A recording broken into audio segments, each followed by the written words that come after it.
ခိုးစားတဲ့ပစ္စည်းလို့တော့ကောင်းလားဗျာ ကောင်းလားကောင်းလားအဲ့ကောင်းလို့ဆိုတော့မင်းလူတိုင်းဆော့ဆော့မပြောနဲ့နော်ကိုယ့်ကိုကောင်းရင်ကိုယ့်ကိုငြိမ်းနေအေး တောင်းနေပေါ်သွားပါဘော ငြိမ်းနေတော့ကိုယ့်ဒါလေးကောင်းနေစီငြိမ်းတာနေသေးတာငြိမ်းနေ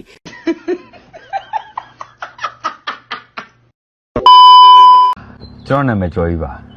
မင်းကကားပွဲသားလား ဟုတ်ပါတယ်ခင်ဗျာ ငါဟိုတယ်မှာတုံးနေတဲ့ကားကိုရောင်းနေတယ်ကွာမင်းရောင်းထွက်အောင်လုပ်ပေး ဦးလေးရဲ့ကားကိုပေါက်သေးတဲ့ပိုရအောင်လို့ကျွန်တော်ရောင်းပေးပါအကားလေးယူသွားပြီးရောင်းရင်တော့ပုံပြီးမြန်လိုက်မယ် ကား break မကောင်းနင်းလို့မရအောင်ပြီးတော့ဟောင်းကလည်းမကောင်း ဟမ်ဟိုကဘာဖြစ်လို့လဲ အစားကတော့ပွမ်ပွမ်နဲ့အခုတော့တီတီနဲ့ပြီးတော့နောက်ကြည့်မှလည်းငါမကြက်ဘူးနောက်ပဲမြင်ရအရှိကိုမမြင်ရအောင်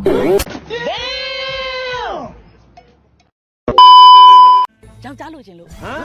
လက်စော်ဖေး မလေးလေအဓိကအချက်လေးရှိသေးတယ်ကျုပ်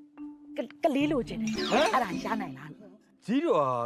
ကလေးလည်းလိုချင်သေးတယ် အေးလေ ကြီးတော့ကလေးလိုချင်နေဆိုတော့အသက်ကောဘယ်လောက်ရှိပြီလဲ နေအောင်တော့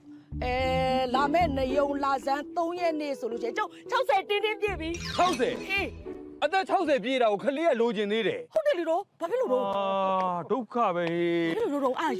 ကြားနေ ဆူတောင်း ကျုပ်လေစူတောင်းလို့လေအဲ့လိုကံပေါ်ခဲ့ပြီဆိုလို့ကျဆရာလေးအာဟူကြီးရမှာတော့ဘာမှမ ဆိုးနေ